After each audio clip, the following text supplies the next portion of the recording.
Доброе утро, Якутия! На календаре сегодня 25 сентября, понедельник. В студии работаю я, Глаголева Елизавета. Просыпайтесь вместе с нами, заряжайтесь бодростью, позитивом, узнавайте первыми о событиях, которые произошли в мире и в регионе. И давайте же узнаем, что нас сегодня ожидает. Какой он осенний, сытный, полезный завтрак? Поделимся рецептом интересного блюда яйца с олениной. Татинские фермеры решили ответить на вызов мегинскому картофелю. Корнеплоды в этом заречном районе уродились размером в 7-литровое ведро. Какие факты вы помните из школьной программы? С таким вопросом обратились наши коллеги к жителям города Мирный. Ответы заставят вас улыбнуться или, наоборот, призадуматься. Проект «Путешествие на полюс холода» или «Здравствуй, Верхоянск». Северо-Восточного федерального университета вошел в число первых 46 экспедиций, отобранных в рамках федерального проекта «Открываем Россию заново». Поговорим об итогах экспедиции с куратором участников проектов. Поэтому оставайтесь с нами. И в начале программы, как всегда, давайте узнаем, какая же погода нас ожидает. В центральных районах -8, -5 утра. К 6 утра в заречной группе от -5 до -2, в южных от +1 до +5, в Вилюйской группе от 0 до +2, в Нижнеленских от 0 до +2, в западных от +1 до +3, в Колым-Индигирской группе улусов от -2 до +1 градуса, в Янских -7, -2, на северо-западе -2, +5. В Якутске температура воздуха на 6 часов утра -5 градусов. Атмосферное давление 756 миллиметров ртутного столба, штиль. И сегодня днем преимущественно без осадков, утром туман, ветер южный 2,7 метров в секунду. Температура ожидается днем +9, +11 градусов по Цельсию.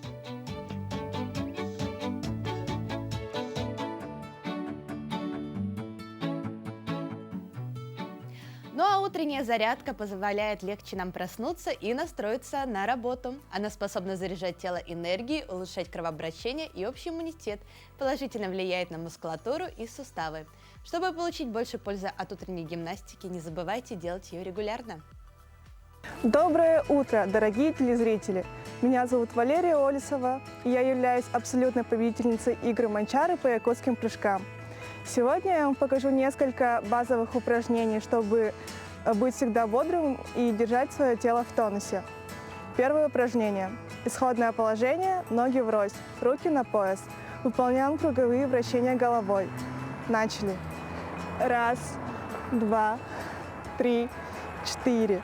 В другую сторону. 1, 2, 3, 4. 1, 2, 3, 4 и 1, 2, 3. Закончили. Второе упражнение. Исходное положение также ноги врозь. Поднимаем правую руку наверх и делаем рывки руками назад. Начали. 1, 2, 3, 4. 1, 2, 3, 4. 1, 2, 3, 4 и 1, 2, 3. Закончили. Третье упражнение. Также исходное положение. Ноги врозь, руки на пояс. Выполняем наклоны направо и налево. Начали. 1, 2, 3, 4. 1, 2, 3, 4 и 1, 2. Закончили. Следующее упражнение – это исходное положение. Ноги вместе. Наклоняемся вперед. Пытаемся достать до земли, до пола. Начали. 1, 2, 3, 4.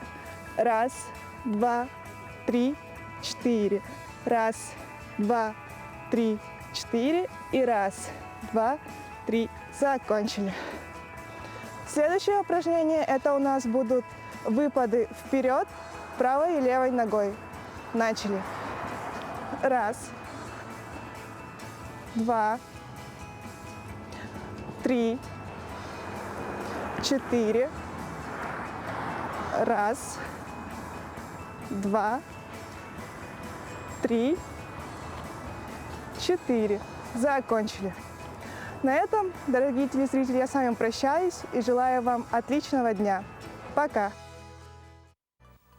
Но после того, как прошло такое активное утро с зарядкой, что важно? Конечно же, это завтрак, потому что он очень важный прием пищи. Именно завтрак отвечает за то, какой день вас ждет, хватит ли у вас энергии на все запланированные дела. Если утренний прием пищи будет полезным и сытным, то вы будете хорошо себя чувствовать, а ваша работоспособность увеличится. Доброе утро, дорогие наши телезрители. С вами я, Александр, шеф-повар ресторана «Шатун». И сегодня мы с вами приготовим яйца по-якутски с оленины. Для этого нам понадобятся яйца, фарш из оленины, фарш свиной, лук, чеснок, кумин, кориандр молотый, соль, перец и сливки. Для начала мы с вами сварим яйцо в смятку. У нас вода кипит, и чтобы яйца наши не полопались, когда мы их опускаем, мы в воду добавим очень много соли. Опускаем и засекаем ровно 5 минут. Вот. Пока у нас яйца варятся, мы смешиваем фарш свиной, фарш оленя, наши специи, чеснок, лук, кориандр, кумин, сливки и соль. И хорошо вымешиваем. Свиной фарш мы добавляем к оленине для того, чтобы наша масса стала более нежной, жирной и сочной. Потому что оленина очень постное мясо.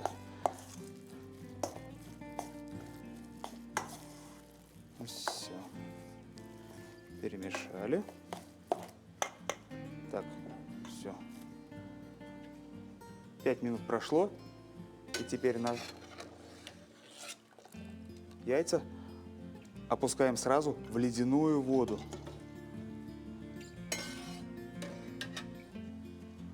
Все. И даем им отдохнуть и остыть 5 минут. Наши яйца сварились, и они очень нежные, в смятку. Вот. Теперь мы будем заворачивать их в фарш. Для этого нам понадобится пищевая пленка. Мы отрезаем кусочек и берем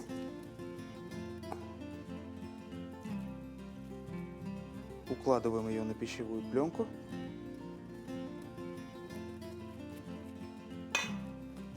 Другой стороной разравниваем, делаем небольшой блинчик.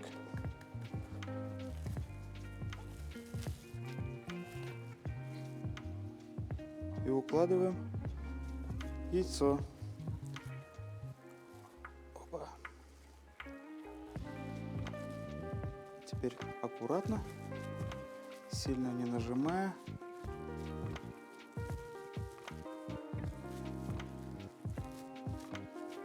заворачиваем наше яйцо в фарш.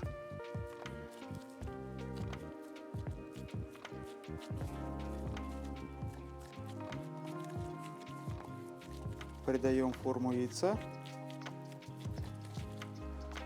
панируем в муке.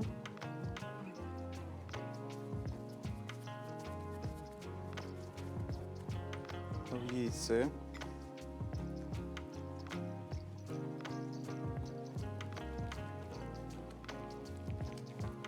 И в сухарях. 2 раза в сухарях панируем, чтобы корочка была более плотная и хрустящая.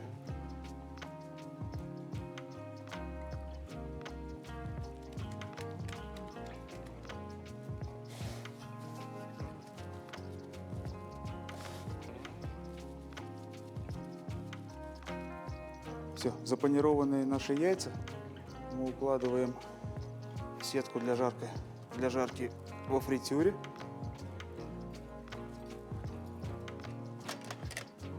и отправляем его в фритюр буквально на 2 минуты. Жарим до золотистой корочки, а потом отправляем на 5 минут в духовой шкаф. Вот наши яйца по-якутски готовы.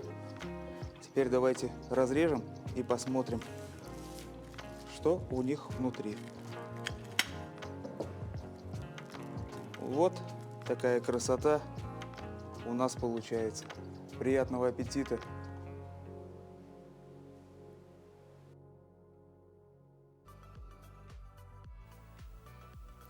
Если устроить конкурс на лучший день недели, то первое место, скорее всего, займут пятница или суббота, а вот последнее безоговорочно достанется хмурому понедельнику.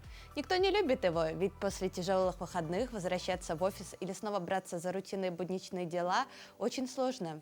Но мы отменяем тяжелые понедельники и предлагаем воспользоваться несколькими советами. Мало того, что понедельник не особенно хорош сам по себе, он нередко портит нам выходные. Психологи даже придумали специальный термин «воскресные страхи». Его используют, чтобы описать состояние беспокойства и печали, в которое мы погружаемся перед началом рабочей недели. Однако понедельник не обязательно должен быть ужасным днем. Недавно появилась новая техника «Minimum Monday», которая позволяет пережить его без потерь, а со временем даже полюбить.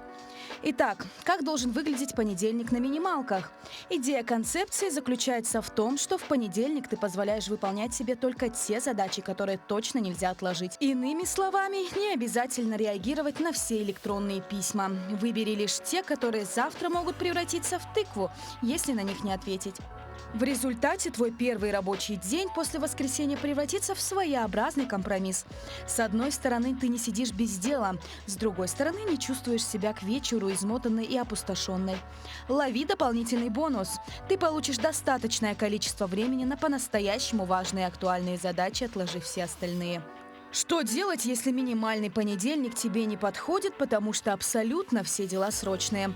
В этом случае облегчи себе оставшуюся после работы часть дня.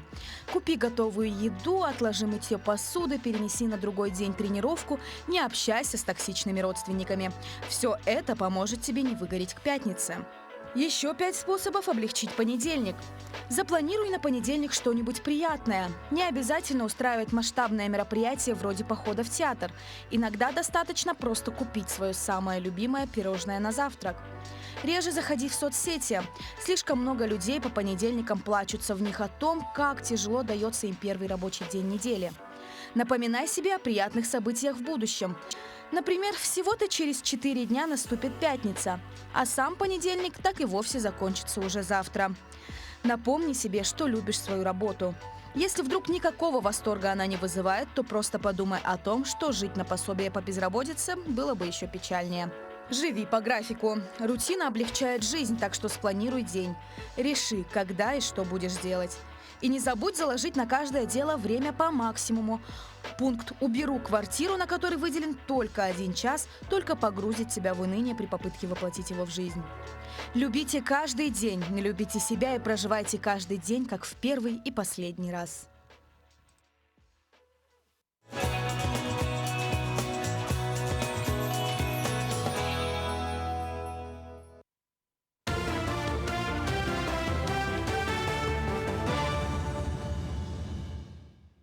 Доброе утро, Якутия. Последние новости к этому часу.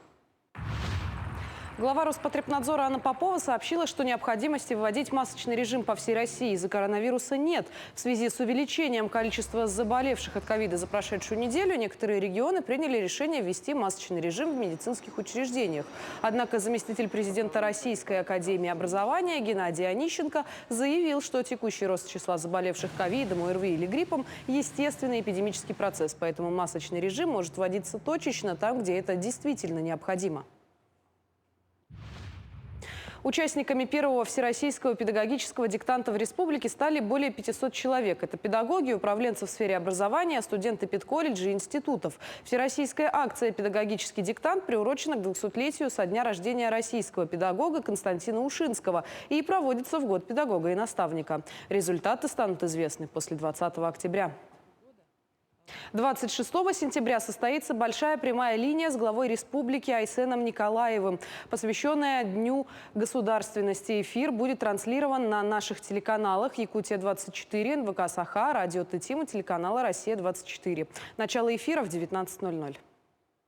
26 сентября в 19:00 прямая линия с главой республики Саха-Якутия. Обязательно разберемся и поможем. Главная возможность задать вопросы лично главе региона.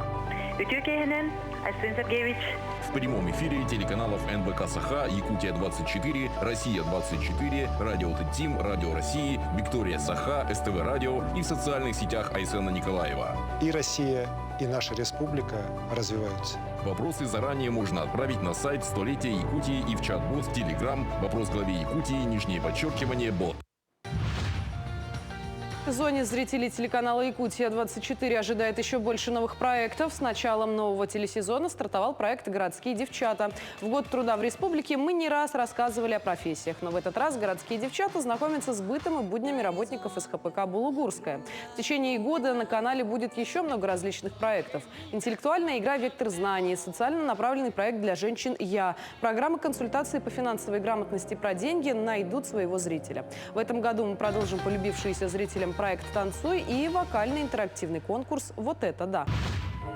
Музыкальный фестиваль «Мой Рахманинов», посвященный 150-летию со дня рождения композитора, пройдет в 4 городах России с 21 октября по 11 декабря, в том числе и в столице республики. Автором идеи и руководителем проекта является президент Фонда развития музыкального искусства Фабио Мастранджело. К созданию транскрипции он привлек лауреатов и участников всероссийского конкурса молодых композиторов «Партитура», где работал в жюри. Проект поддержал президентский фонд культурных инициатив. В концертах по стране примут участие симфонический оркестр Москвы «Русская филармония», симфонический оркестр Якутской государственной филармонии «Симфоника Арктика», которым Мастранджело руководит вот уже 12 лет.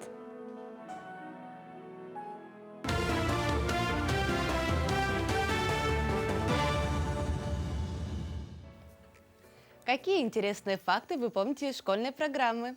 С таким вопросом обратились наши коллеги к жителям города Мирный. Ответы заставят вас улыбнуться или, наоборот, призадуматься. Раньше человека называли грамотным, если он умел читать, считать и писать. Времена изменились, сейчас этим мало кого удивишь. Ведь образование доступно каждому, а то, что дает нам доступ к информации, лежит здесь, в кармане. А насколько грамотны мирнинцы? Смогут ли они ответить на вопросы из школьной программы? Сейчас узнаем.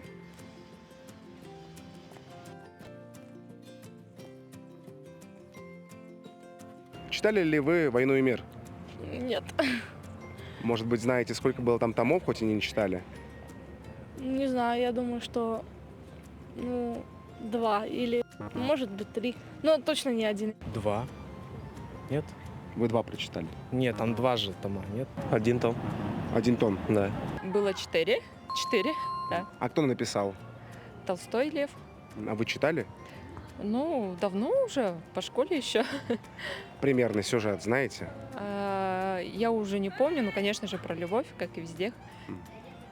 Да, и про войну. И про войну, да. Знаете ли вы что-нибудь про радио? Нет. А кто его создал? Тоже не знаю. Не слушаю. Попов вроде бы, да?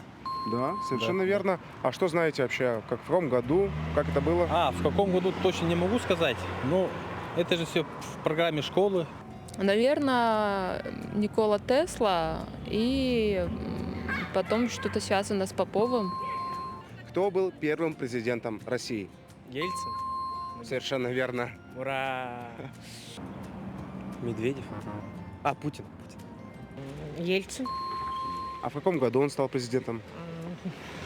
В 1986 году. Близко, но немножко. 92-й, скажем. Почти. 1 год. 3-й. Нет, 1-й. 1-й. 91 год. Ельцин. Вот. А СССР, Горбачев. Потом уже Путин, Медведев и дальше пошло-поехало. Кто написал «Черный квадрат»? Малевич. Что-нибудь еще знаете о нем? Нет, он только написал «Черный квадрат». Всем известен «Черный квадрат» Малевича. Это наш русский художник. Написан был в 1915 году. Он, когда создал эту картину, он стал новым направлением в искусстве. Сколько сантиметров в одном дециметре? 10. А в 1 метре? 10 дециметров или 100 сантиметров. Где-то 10 сантиметров. А что измеряют дециметрами? Радиоволны. Если бы наш опрос был соревнованием, то победило бы старшее поколение. Они знают буквально все. Не зря говорят, советская школа – одна из сильнейших в мире. А вы знали ответы на наши вопросы? Пишите в комментарии. Татинские фермеры решили ответить на вызов мегинскому картофелю. Корнеплоды в этом заречном районе уродились размером в 7-литровое ведро. Кстати, это примерно 15-17 сантиметров в ширину и 20-23 сантиметра в высоту. Мегинский же корнеплод был высотой 24 сам и шириной 13 сантиметров. Так что татинский картофель сделал серьезную заявку на звание царя картошки этого урожайного года.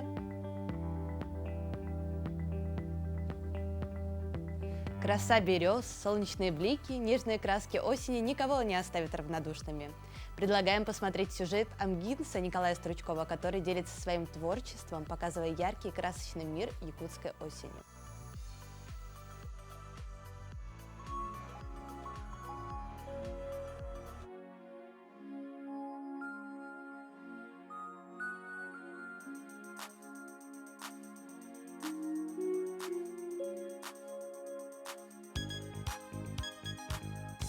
Разноцветная осень нам в окошко стучится, собираются в стаи перелетные птицы, улетают далеко за моря океаны, где палящее солнце, очень жаркие страны. Осень, осень, золотой листопад. Осень, осень, разноцветный наряд. Осень, осень, золотой листопад. Осень, осень, разноцветный наряд.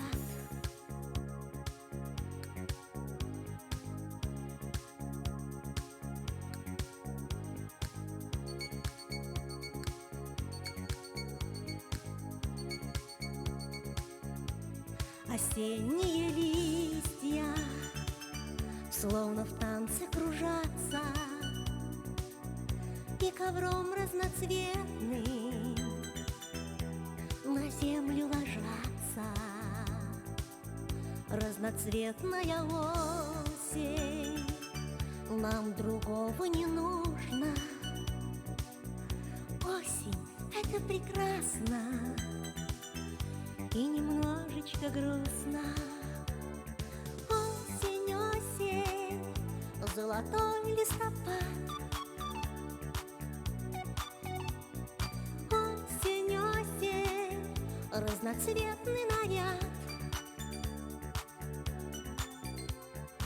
Осень, осень, золотой листопад. Осень, осень, разноцветный наряд.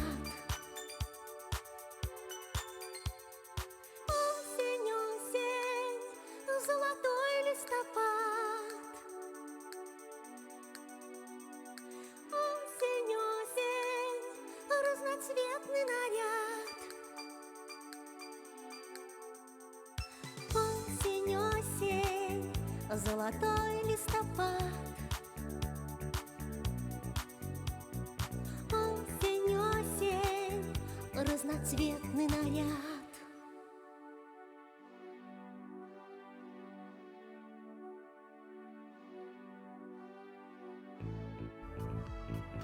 Конечно, после таких клипов, которые показывают сейчас, хочется наблюдать за этой красотой и также оберегать.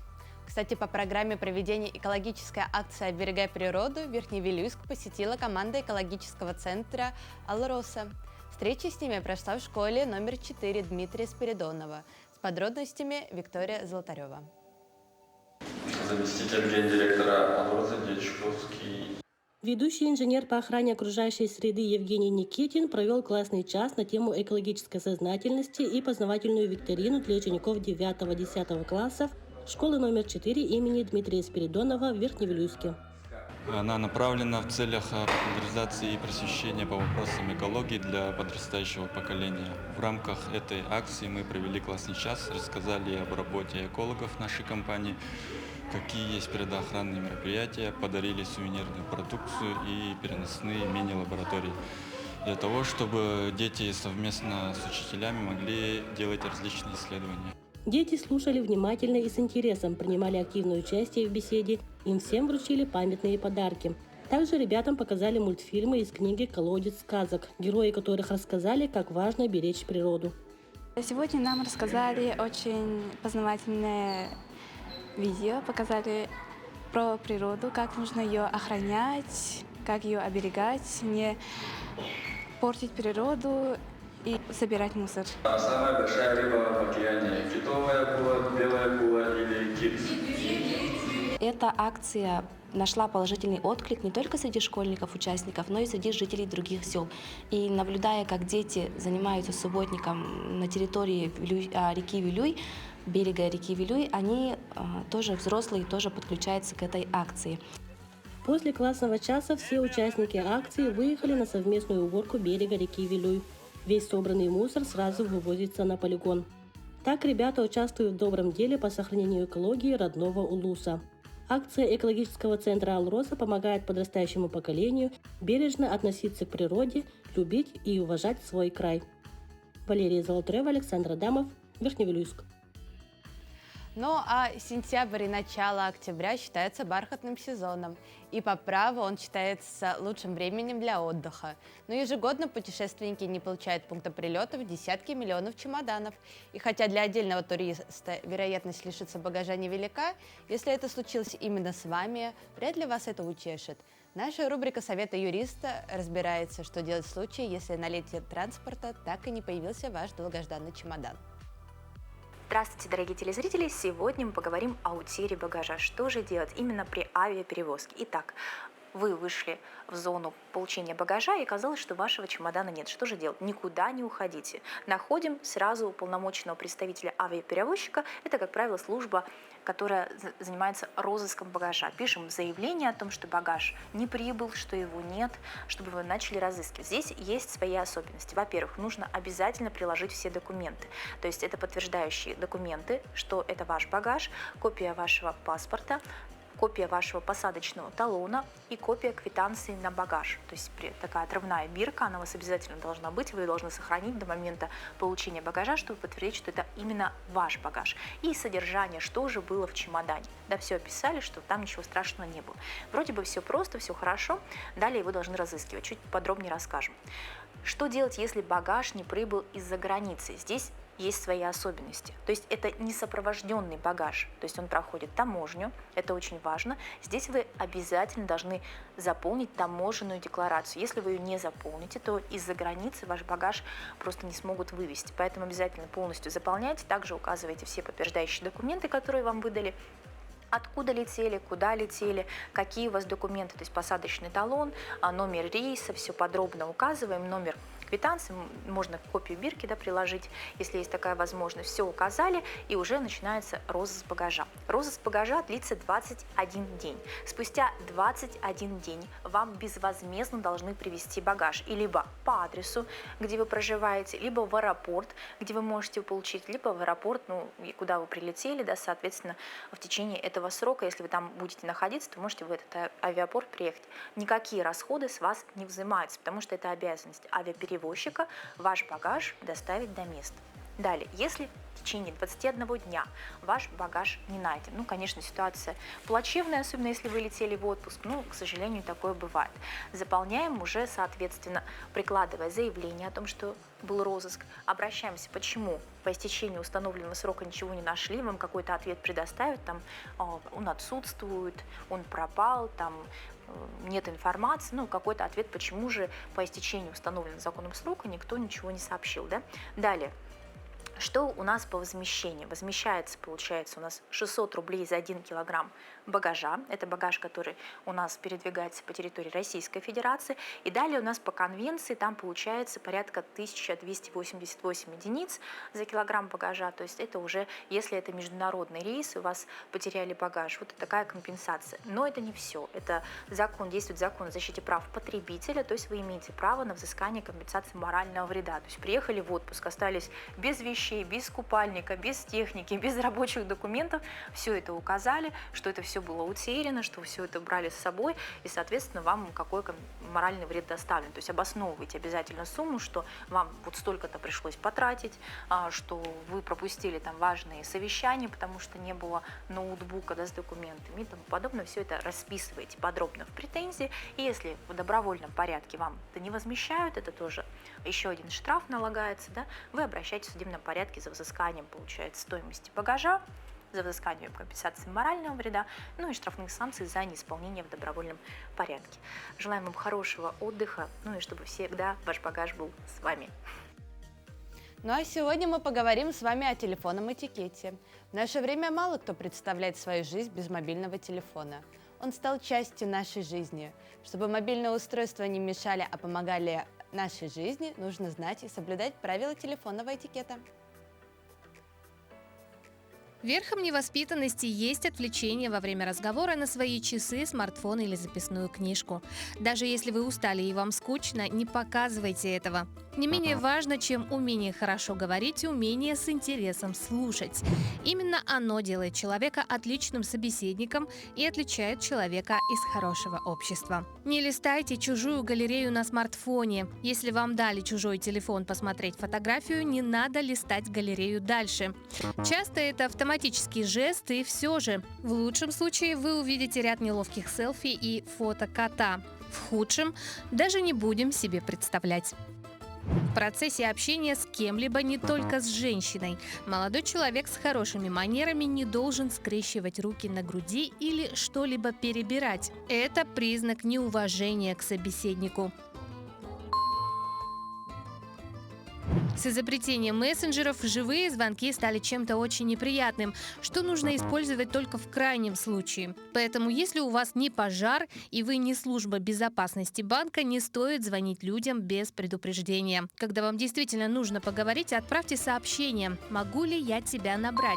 Если человек отвечает «да», после этого звоните спокойно. На Северном речном вокзале Москвы прошел финал ралли ретроавтомобилей «Московская осень».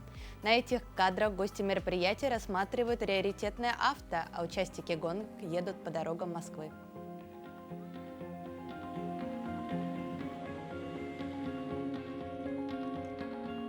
Да, это уникальный автомобиль. Действительно, это Lagonda LG45, автомобиль английский. Выпущен в 1936 году. Здесь чувствуется каждый нюанс, каждая деталь. Здесь нет ни синхронизаторов, нет ни амортизаторов, нет никаких доводчиков. Здесь человек и машина, и все на тактильном уровне. К сожалению, приходится часто даже покупать автомобиль как донор ради ради одного агрегата. Но нас никто не обманывал, так действительно есть. Это действительно задача серьезная. В пресс-службе Департамента транспорта и развития дорожно-транспортной инфраструктуры Москвы сообщили, что десятки ретро-машин преодолели 100 километров по дорогам Москвы в общем потоке авто. Перед заездом москвичи могли увидеть более 70 уникальных экспонатов.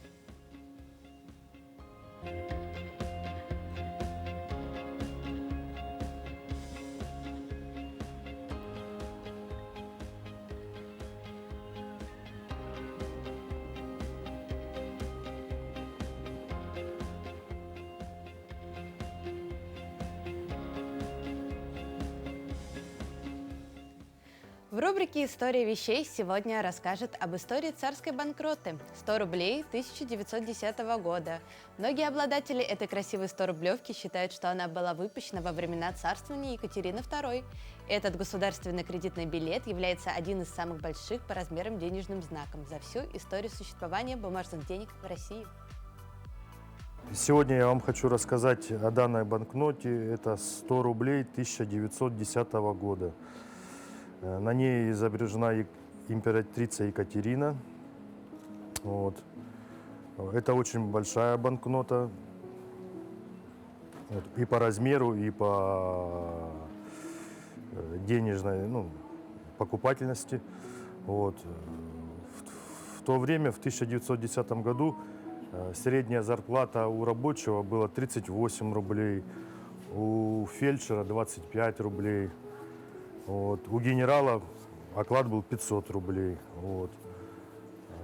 В то время, в 1910 году, средняя квартплата в Москве была 25-35 рублей. Вот. В то время, уже в 1910 году, уже были водяные знаки, то есть степень защиты. Если на просвет поднять, то будет тут изображение Екатерины. Вот. И хотелось бы сравнить эту банкноту с нашими деньгами, которые сейчас. Вот если приложить наши 100 рублей, вот, то получится вот такое соотношение. Как вы заметили, банкнота очень большая по объему. Вот. В то время были большие кошельки, и просто так в карман ее не положить, все время деньги слаживали вдвое, а то и вчетверо. Поэтому они до нашего времени все, если сохранились, в основном всегда они помятые в несколько раз, сложены. Данную банкноту можно приобрести у коллекционеров. Рыночная цена ее примерно 800-1500 рублей. Проект «Путешествие на полюс холода» или «Здравствуй, Верхоянск». Северо-Восточного федерального университета вошел в число первых 46 экспедиций, отобранных в рамках федерального проекта «Открываем Россию заново» в 2023 году. Участие в проекте приняли студенты российских вузов, которые прошли отбор по итогам открытого всероссийского конкурса. Более подробно о итогах этих экспедиций нам расскажут наши гости. Это Оксана Романова, куратор проекта, доцент Северо-Восточного федерального университета, и Саяна Флегонтова, участница проекта. Доброе утро! Доброе утро! Доброе утро! Но расскажите, в принципе, о самом проекте, об истории и в чем уникальность этого проекта. Этот проект начался на самом деле на базе Высшей школы экономики еще 4 года назад. И 3 года Высшая школа экономики проводила среди своих студентов такой интересный проект, когда студенты ездили в разные регионы, знакомились с теми регионами, в которых раньше не бывали, ну и выполняли исследовательские задачи. И в прошлом году Вышка решила масштабировать на всю Россию. И ради этого они вошли со своим проектом на платформу «Россия – страна возможностей» и объявили конкурс всем вузам, и не только вузам. Могут подать заявку на экспедицию и общественные организации, даже центры культуры. И главное, чтобы эта экспедиция была интересна и выиграла бы конкурс. И тогда «Россия – страна возможностей» практически полностью, 100% финансирует эти экспедиции, сопровождает, дает установку. Вот. Так что это очень интересная была работа. Мы заявились еще в конце года эту экспедицию. Долго думали, как назвать. Ну, в общем, город Верхоянск как цель нашей экспедиции мы со своим соратником Клавдией Дмитриевной, с коллегой, определили сразу. Но вот оформляли долго и особенно думали над названием, потому что вы знаете, как проект назовешь, так он и сложится. Пойдет, да. А сколько всего человек отправилось на экспедицию, и из каких городов и университетов? Мы когда заявились, сразу на платформе был объявлен сбор заявок, резюме от студентов. Заявилось около 50 студентов, в основном из центральных вузов. Но в конце концов были отобраны ребята из Москвы, Санкт-Петербурга, Екатеринбурга, Новосибирска, ну и, соответственно, Северо-Восточного федерального университета. У нас было 9 студентов. И чем занимаются ребята во время экспедиции, и какие экспедиции были проведены? Может быть, Саяна расскажет об этом. Доброе утро, Якутия. Ну, во-первых, мы получили колоссальный опыт, участвуя в таком масштабном проекте, как «Открываем Россию заново. Путешествие на полюс холода» или «Здравствуй, Якутск». Мы там проводили анкетирование населения на социологический опрос, проводили наблюдения, снимали фильм, брали интервью у руководителей города Верхоянска. И все это получилось как результат нашего проекта. А про что вы фильм снимали? Расскажите чуть-чуть поподробнее. Фильм в основном сняли, как выглядит город Верхоянск, какие люди там живут, как живут, что развивается, как развивается. Ну, в общем, хотели показать людям, нашим студентам, как там проживают в северных краях. Саяна, а вы какие для себя открытия свои личные сделали, когда ездили в экспедицию? Ну, я сама родом из Центральной Якутии, из Чурапчинского улуса, село Чурапча. Я никогда не побывала в северных краях и не знала, как там живут люди. И мне вот стало интересно очень участвовать в таком проекте. Благодаря вот нашим руководителям Клавдии Дмитриевне и Оксане Дмитриевне мы поехали туда, и у меня очень хорошее впечатление от северного района. А что именно вас впечатлило? Именно впечатлила красивая природа, чистая. Еще мы посетили провал Батагайку, там идет мерзлота. Тает мерзлота. Тает мерзлота. И это видно, вот воочию видно, как климат меняется. Да, как на мультфильме «Ледниковых периодах». Да? Да, это круто было. Как информация, полученная вами во время экспедиции, может быть использована в науке? Ну, мы вот до декабря, вот в этом году будем еще работать, проводить разные проекты, дорабатывать и держать связь между участниками экспедиции и руководителем города Верхоянска. Это глава Михаил Михайлович. Да, на самом деле результаты должны быть очень такие важные для развития города, потому что нам даже удалось нашего Марка Геллерштейна, он из Екатеринбурга студент, даже его внедрить в администрацию города Верхоянска. Но это по инициативе самого главы. Он у нас стал советником по развитию туризма главы города Верхоянска. То есть мы вот такие настроили долгосрочные связи, и через этот офис при главе города Верхоянска мы будем продвигать те проекты, которые там вот начались. А вот вы сказали, что из Екатеринбурга были, да? А кто еще приезжал? И какие впечатления у них остались? Да. У них, наверное, У нас были замечательные участники. Это Мария Загороднева из Москвы, это Захар Дей, журналист, 3-й курс МГУ. Это была Света Барашкова из Новосибирска и Надюша Чернова из Санкт-Петербурга. Какие у них впечатления остались? Все-таки Якутия достаточно такая интересная республика, и есть много всего. Ой, ребята были впечатлены, конечно. Они каждый день начинали радостно, каждый вечер заканчивали очень поздно. Мы до 11 вечера работали, монтировали фильм, анализировали анкеты, которые за день собраны, настраивались на следующий день. Но при этом ребята практически не уставали, никто не хныкал, все было замечательно. Но когда человек, я думаю, очень сильно заинтересован своим делом, он живет в этом и не хочет даже... Да, им было очень интересно. Они не видели такой природы, таких гор. Ну и самое главное, Верхоянск — это люди. Это замечательные люди, которые на каждом шагу нас встречали, привечали, кормили вкусностями, да? Да. Это тоже очень важно в экспедиции. Скажите тогда, вот главная цель проекта какая, чтобы зрители понимали и знали? Да, самая главная цель проекта — это, в нашем случае, в нашей экспедиции, это создать привлекательный новый имидж Верхоянска. Ведь не секрет, что у нас есть 2 полюса холода. Да? Есть Аймикон, полюс холода, который раскрученный с фестивалями там, и так далее, с вливаниями денег бюджетных и внебюджетных.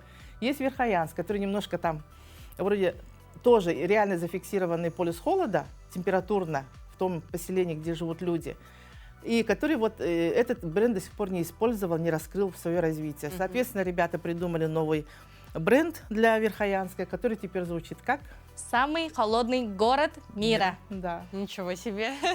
Это И здорово. по этому поводу снят вот этот видеоролик, который 7 минут идет. Ребята полностью снимали, монтировали, озвучивали все сами. В общем, вы его еще увидите, этот фильм. А какие планы у вас идет на будущее? Ну, есть понятие постпродакшена у нас тоже.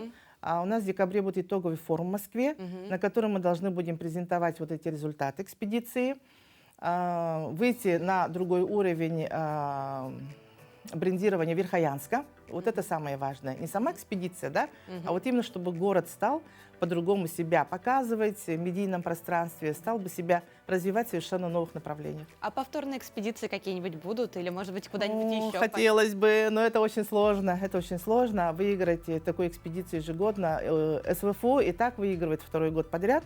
В прошлом году экспедиция была в село Толон Бахсыцкого наследия Чурапчинского района. Ну и в этом году мы подались второй раз и, что удивительно, выиграли. Да. Ну и давайте к заключению. Скажите, пожалуйста, свои впечатления о поездке и что понравилось вам и ребятам из региона больше всего. Ну, был очень хороший опыт для нас, для учебы. Мы с этой поездкой будем написать статьи, участвовать в каких-либо конкурсах, конференциях, да. Впечатления были очень хорошие, но я была в шоке, честно сказать, я не знала, что там новости. Ну, в разных новостях говорят, что в севере очень плохо живется, Да. там очень высокие цены, там очень холодно. Нас, кстати, встречало солнце, там было тепло, очень хорошо. Очень хорошая погода была. Да, и там очень теплый прием был всегда. Нас всегда вкусно кормили. В конце концов, ребята из других регионов сказали, да это же не полюс холода, это полюс тепла. Да, даже так? Да. Ну, спасибо вам большое за такую интересную беседу. Ну, а сейчас мы дадим слово нашим коллегам и далее вернемся снова к вам.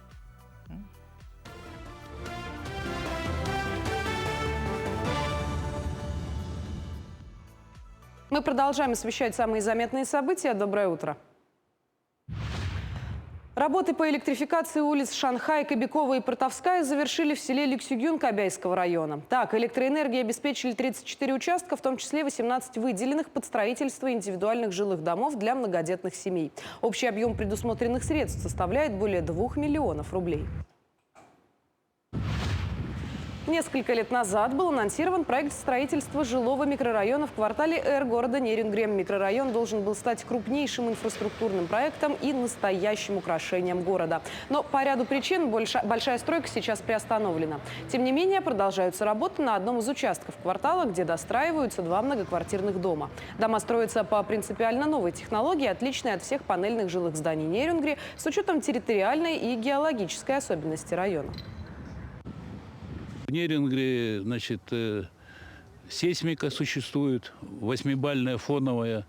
На данной площадке сейсмика расчетная 7 баллов.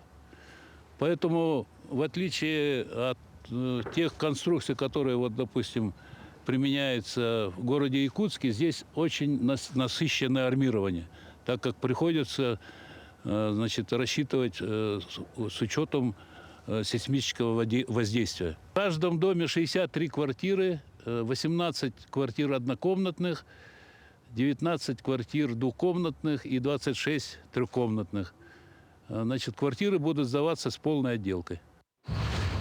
В Мирнинском районе завершен капитальный ремонт участка трассы А-331 Вилюй. Ранее участок имел грунтовый тип покрытия. Специалисты привели в нормативное состояние участок протяженностью 10 километров с асфальтобетонным покрытием. Проведенный капитальный ремонт позволил обеспечить безопасное и комфортное передвижение, увеличить пропускную способность участка и ликвидировать проблему запыленности на дороге. Упордор Вилюй планирует в 2027 году обеспечить полностью асфальтированную дорогу на участке от поселка Алмазный до поворота на село Тас-Юрях в Мирнинском районе. Завершается первый этап капитального ремонта Кобяйской врачебной амбулатории. В этом году была выполнена работа по укреплению фундамента, уложена плитка и линолеум, а также проведена канализация. Остальные работы будут продолжены в будущем году. Благодаря проведению капремонта больницы мы сможем создать комфортные условия для пациентов и медицинских специалистов. В Якутии завершилась молодежная технологическая конференция «Биомед Полигон». В мероприятии приняли участие 53 студента и школьника. Всего было представлено 25 проектов. Они прошли предварительный онлайн-отбор среди 120 зарегистрировавшихся. Цель мероприятия – реализация технологических проектов, увлечение молодежи в предпринимательскую деятельность в области биотехнологий. Проведение данной конференции стало возможным благодаря грантовой поддержке Фонда молодых ученых республики и научно-образовательного центра «Север». Мы тут представляем свой продукт «Сахафрагранс». Мы сделали натуральный крем из багульника болотного, который собрали в Мегнекангаласском улусе, и собрали в такой полезный компонент, в полноценный крем именно для резко-континентального климата. Эта конференция является продвижением своего продукта, то есть продукт должен иметь какой-то статус. То есть если мы победим в конкурсе, то это не будет просто кремом. Это будет крем, который доказал, что она имеет право быть в нашем рынке. К этому часу это все новости. Хорошего дня.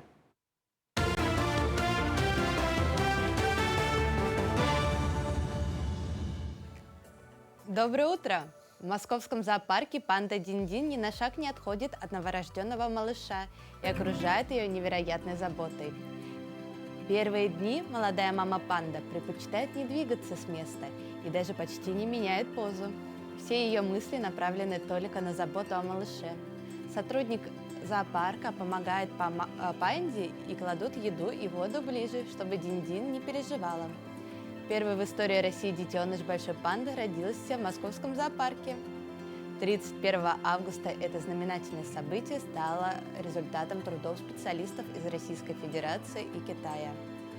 Большие панды считаются гордостью и символом культуры Поднебесной.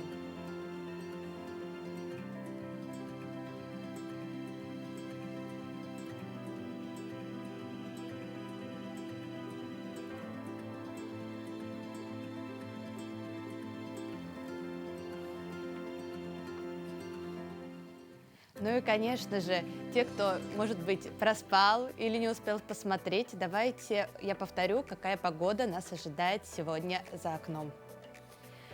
На 6 часов утра в центральных районах от -8 до -5 градусов, в Заречной группе от -5 до -2, в южных +1, +5 градусов, в Вилюйской группе от 0 до +2 градусов, в Нижнеленских от 0 до +2, в западных от +1 до +3, в Колымо-Индигирской группе улусов от -2 до +1, в Янских от -7 до -2 градусов, на северо-западе от -2 до +5 градусов.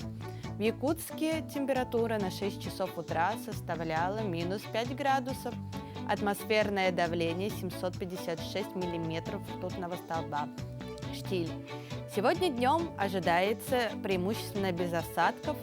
Утром местами туман, ветер южный 2,7 метров в секунду. Температура составляет +9, +11 градусов. Но на этом наш выпуск оканчивается. Встретимся с вами завтра в это же время. Желаю вам хорошей рабочей недели. Совсем скоро нас ждут снова выходные. Всего доброго, до свидания.